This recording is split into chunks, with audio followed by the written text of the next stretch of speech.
15 अगस्त आ रहा है, पतंगों का मौसम, और सिलेक्ट किस तरह से आपने करनी है पतंगें ये मैं आपको बताता हूँ। अगर आप बिगिनर हैं, शुरू अभी किया आपने पतंग उड़ाना, तो आपको हल्की पतंग चाहिए, ऐसे छोटी पतंग लेनी है आपको, छोटी पतंग। और अगर आप थोड़ा अच्छा उड़ा लेते हैं तो उससे थोड़ी और बड़ी पतंग आप ले सकते हैं। साइज़ इसी पे डिपेंड करेगा, ज़्यादा भारी नहीं लेनी अगर आप बिगिनर हैं तो। और अगर आप एक्सपर्ट हैं तो आप उससे भी ज़्यादा भारी पतंग इस तरह की ले सकते हैं।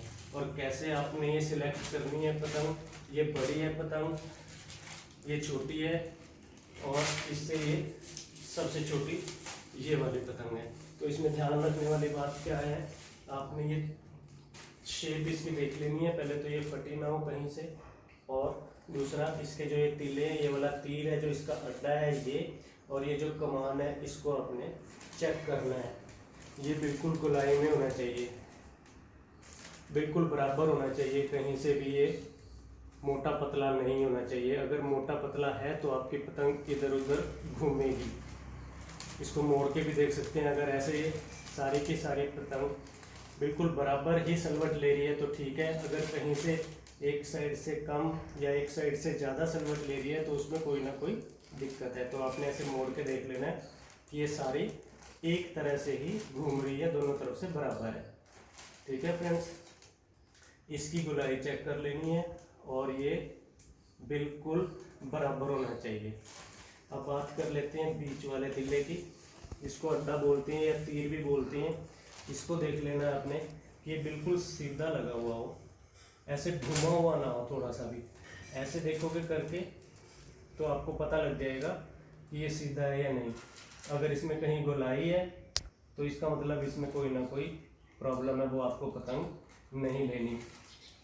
और अगर कहीं से मोटा पतला है तो वो चल जाएगा, उसको आप थोड़ा ब्लेड से ऐसे हल्का कर सकते हैं घर पे लाके पतंग को। तो ये बातें आपने देखनी है कि गोलाई इसकी अच्छी तरह से हो।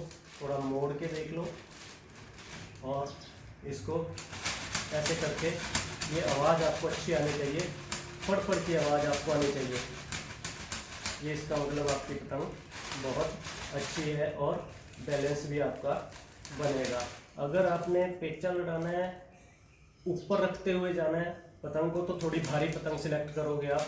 आपको भारी पतंग लेनी है और उसके लिए ये तीले भी थोड़े से भारी होने चाहिए और फ्लैट होने चाहिए।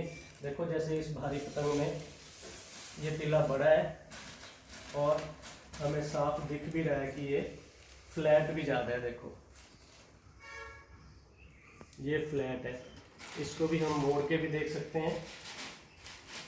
और इस तरह से ये आपसे डिपेंड करता है कि आपको किस तरह की पतंग लेनी है। क्या आपने पेचा लड़ाना है, फाइट करना है, या सिंपल उड़ाना है, या बैलेंस बना के सिर्फ हवा में रखनी है। अगर आप नए हो बिल्कुल, आपको सिर्फ हवा में पतंग रखनी है, तो उसके लिए आपको थोड़ी हल्की पतंग चाहिए इस तरह की, जो अब कम हवा में भी उड़ जाएगी। ये कम हवा के लिए हल्की पतंग बेटर रहेगी। पेच लड़ाने के लिए और तेज हवा अगर है तो उसके लिए आप बड़ी पतंग सिलेक्ट करोगे। तो ये आपकी ज़रूरत पे डिपेंड करता है कि आपको किस तरह से। ये फटी नहीं होनी चाहिए कहीं से बस, और प्रॉपर इसमें एक धागा होता है वो चेक कर लो कि धागा डला हुआ है अंदर, वो दिख जाता है। पे इसकी पतंग की मजबूती के लिए यहाँ पे बिल्कुल चारों तरफ एक धागा घुमा हुआ होता है, ये धागा है यहाँ पर। और ऐसे मोड़ के देख लो, अगर ये थोड़ा आसानी से मुड़ रही है इस तरह से, तो ये पतंग इसका मतलब बहुत अच्छी है और इसका बैलेंस भी बनेगा।